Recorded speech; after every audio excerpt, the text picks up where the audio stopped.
Tonight on Denver 7 News at 6.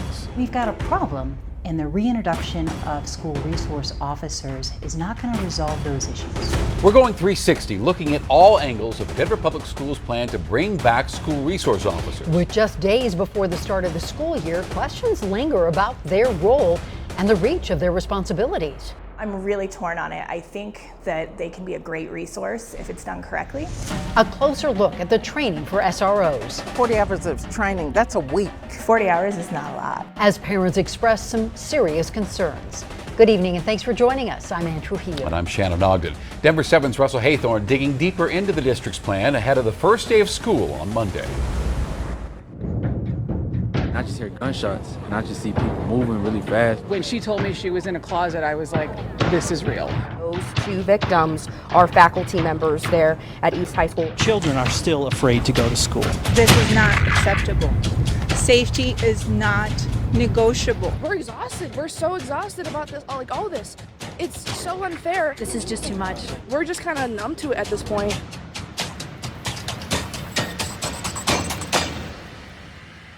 After two deans were shot at East High, along with another deadly shooting outside the school last winter, it set off a series of reactions, including the reintroduction of school resource officers in Denver Public Schools. Now, as the new school year approaches, a heated debate continues among parents and teachers about SROs and their new role in Denver Public Schools. For me, I think right off the bat, it gave me a sense of comfort after everything that happened this year. In my mind, there's no need for them to be in schools. To me, school safety does not mean that we harden our schools and that we bring more guns into our schools. So I'm feeling a little nervous. Let's start this 360 look at SROs returning to Denver Public Schools right there.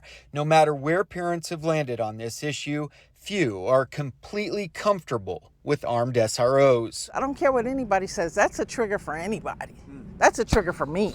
And I'm a grown woman. One of the most frustrating, lingering questions is the lack of clarity about the role of those SROs and their new responsibilities. I want to know what the SROs are going to be responsible for. In a letter to Denver 7, the DPD said the SRO program is still a work in progress.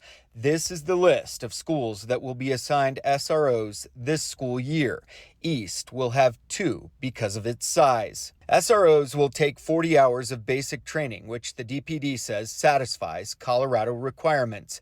But you are hard-pressed to find any parent who agrees with those basic standards. 40 hours of training, that's a week. 40 hours is not a lot. And training for what? There's also little information about the responsibilities of those officers other than vague descriptions like de-escalation, conflict resolution, and crisis intervention. Just like with everything else, it feels like as a parent with DPS, we don't have a clear path. It all makes us feel that stuff's being hidden. You're not being transparent with us. And so for me, if you can't let me know what you're doing down to the letter, then no. I'm not comfortable with you being in the school around my child, period. Duron Turner and others say it's a problem that dates back decades and stems from inequitable treatment of students by SROs. They haven't protected or served our Black and brown children at all. And they're not doing a very good job of protecting and serving our white children, especially if they don't have a certain economic reality. As a Black person, I can tell you, it's not easy for us to trust systems because systems have continually failed us and re-traumatized our children over and over and over again. She's also critical of parents demanding this change now and what she calls a performative, reactive response to the violence. For people to yell and shout, we need to make our kids safe, a lot of it is they're coming to the table in the 11th hour. They weren't here from day one. For people to step out and say, it's the school board, it's chaos, it's da-da-da-da-da, that's not right. Because we as parents and community members have a responsibility to make sure that we're doing the work. We can't just elect somebody and sit back and go, well, it'll be fine now, because that's not how life works. On the other hand, parents like Ashley agree SROs should not be enforcing minor classroom issues. That is a big worry for a lot of the community, is that classroom to prison pipeline. But she and others believe there must be some level of accountability with the Board of Education. There are some to blame more than others. Certain board members have said some pretty aggressive, threatening things because of me being a white mother. You have a dysfunctional board and that has to be addressed, and that can't be okay, right? That can't be okay. Terry Vishwanath's son is African American and a rising sophomore at East. She says SROs could work if we are careful about the selection of those officers, if we are really mindful about the training for those officers, if we have a good policy they can follow, and if we have accountability.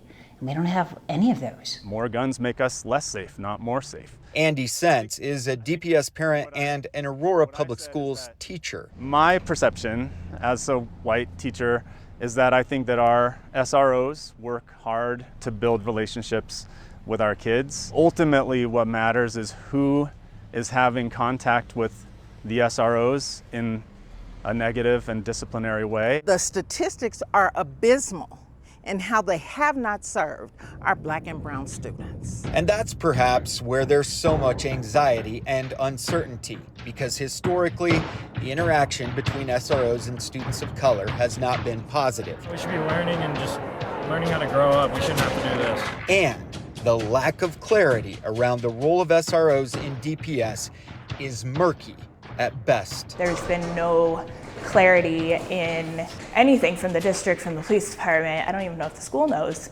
what these officers are going to be doing in our community. For Denver 7, everybody's voice is important, not just the voices that are the loudest. I'm Russell Haythorne. And school resource officers aren't the only safety measure coming to Denver Public Schools this upcoming year. Superintendent Dr. Alex Madero unveiled a final safety plan in June. It includes 3 mental health screenings for students throughout the year, along with additional security support when conducting student searches and a safety audit of school buildings. We have an outline of the entire plan posted on our website, denver7.com.